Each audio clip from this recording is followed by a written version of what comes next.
welcome back to my movie review series. Today, I'll be doing the review on the 2002 Warner Bros. And Cartoon Network movie, and this one is the Powerpuff Girls movie. This movie was the first Cartoon Network movie that was released for the movie theaters and produced by Warner Bros. The movie was premiered on June 22, 2002. The movie is airing on Cartoon Network. Now basically, what is the plot of this movie? In the crime and injustice-riddled city of Townsville, Professor Utonium mixes sugar, spice and everything nice, hoping to produce the perfect little girls to improve Townsville. However, his laboratory assistant, the destructive chimpanzee Jojo, shoves him, causing him to accidentally break and spill a flask of Chemical X onto the concoction. The experiment succeeds, producing 3 little girls whom the professor names Blossom, Bubbles, and Buttercup. He also discovers that the girls have gained superpowers from the added Chemical X. Despite the girls' recklessness with their powers,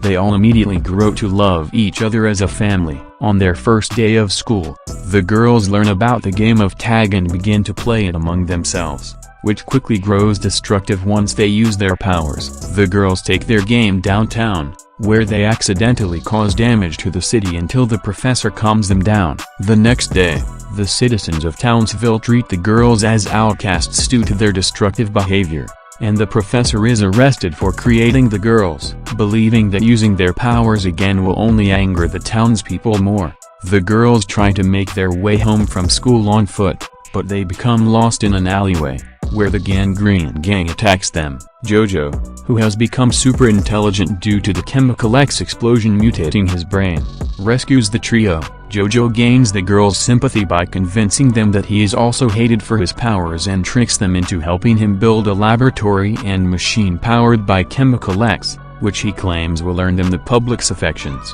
Afterward, Jojo rewards them with a trip to the local zoo, where he secretly implants small transportation devices on all the primates there. That night, Jojo brings the primates to his lab and uses his new machine to inject them with Chemical X, which turns them into evil mutants like himself. The next morning, after the professor is released from prison, the girls show him all the good they have done, only to discover that the primates are attacking the city. Jojo, renaming himself as Mojo Jojo, publicly announces the girls assisted him, which damages their reputation further and makes the distraught professor lose faith in them. Dejected, the girls exile themselves to an asteroid in outer space. Mojo Jojo announces his intention to rule the planet, planning revenge on the professor for replacing him with the girls, but becomes frustrated when his minions disobey him and concoct their own plans to terrorize Townsville. Overhearing the turmoil from space, the girls return to Earth and rescue the citizens, realizing they can use their powers to fight the primates. Now the girls must use all of their powers to defeat Mojo and his army, and save Townsville. The story is decently written and does capture the tone and spirit of the show. It's very action-packed, slightly comedic, and decently heartfelt. My problems with it are that it can be too fast-paced, it is a bit too short, it can get pretty mean-spirited, it is easily predictable due to the nature of the plot, and some things could have been fleshed out further. There may not be as much action like the show, but the action scenes are very thrilling and do provide some excitement, like the girls playing tag, Mojo fighting off the Gangrene Gang, and the entire final battle against Mojo and his army of mutated primates. The movie does have a decent sense of humor like the show, as there are some funny moments like some of the witty banter and dialogue between the characters, and some of the gags. The movie does also have some heart to it, and this does lead to some heartfelt and dramatic moments like the relationship between the girls and the professor, the girls walking through the destroyed city, and the girls on the asteroid. The animation is a definite upgrade from the show as it looks more polished. The characters all have some nice revamped designs and their movements are a bit more fluid.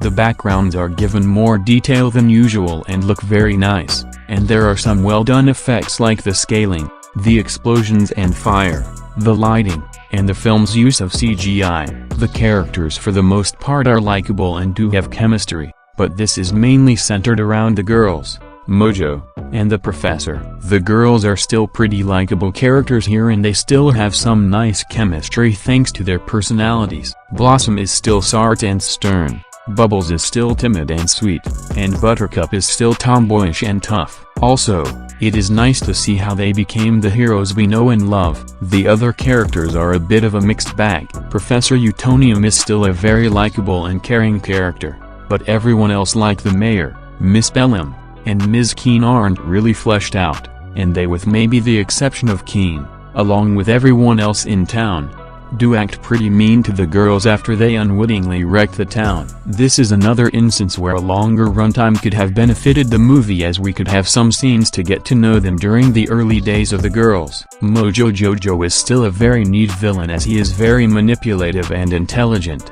and while he was these things in the show, here in the movie, this is possibly him at his most dangerous, especially when he becomes the colossal Momojo. Also, the other mutated primates do get a bit of a laugh, and we do get to see appearances from some of the other villains like the Gangrene Gang and Fuzzy Lumpkins. The voice acting is still just as good as it is in the show, and the voice actors do give solid performances, like Kathy Cavadini as Blossom, Tara Strong as Bubbles, for example, Daly as Buttercup, Tom Kane as Professor Utonium, Roger L. Jackson as Mojo Jojo, and more. One of the show's composers, James L. Venable, returns as the movie's sole composer, and he manages to deliver a very solid score that captures the movie's action-packed and more dramatic tone. Verdict: 8 out of 10. This went perfect idea for Warner Brothers and Cartoon Network. Despite the fact that most of the Cartoon Network movies are to be released on DVD and aired on Cartoon Network,